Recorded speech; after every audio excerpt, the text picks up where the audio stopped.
8 ক দেওয়া আছে a প্লাস b সমান 10 আর a মাইনাস b সমান 6। এটা মান দেওয়া আছে দুইটা।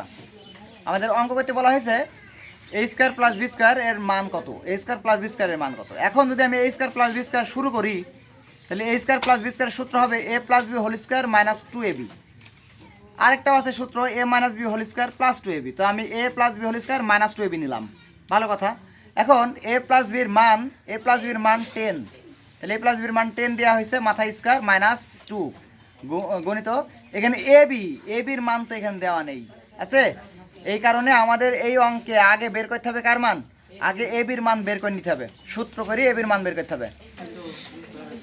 তাহলে আগে ab এর মান বের করতে হবে। তাহলে ab এর মান বের করতে হলে আমরা জানি a plus b whole square সমান, সূত্র a plus b whole square সমান a minus b whole square plus 4ab।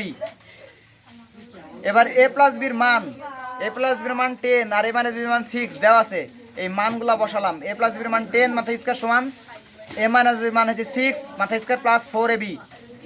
10 10 100 6 6 36 plus 4ab।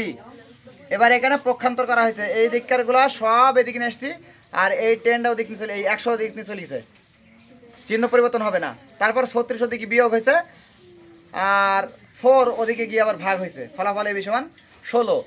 আর একটা করা যায় এবির মান, সহজ উপায়। আরেকটা হচ্ছে এবির মান মানে এবির সূত্র। হ্যাঁ, আমরা জানি এবি সমান, এটা আমরা জানি হবে এখানে এবি সমান a plus b by 2 whole square minus a minus b by 2 whole square. এবার a প্লাস b এর মান 10 বাই 2 ব্র্যাকেট স্কয়ার মাইনাস, আর এখানে a মাইনাস b এর মানে 6 বাই 2 ব্র্যাকেট হোল স্কয়ার। এবার এটা কাটাকাটি করলে ফলাফল 5 এর মাথা স্কয়ার, আর এটা কাটাকাটি করলে 3 এর মাথা স্কয়ার। 5 5 25 আর 3 3 9 বিয়োগ করলে 16। তাহলে এটাও ab এর মান হচ্ছে 16। তাহলে ab এর মান দুই ভাবে বের করা যায়, এভাবে অথবা এইভাবে। এবার ab এর মান যখন বেরিয়ে গেল, এবার ওই যে সূত্র করতে হবে a square minus a square plus, তাহলে চলো, তাহলে a স্কয়ার প্লাস b স্কয়ারের সূত্র হচ্ছে a plus b whole square minus 2ab।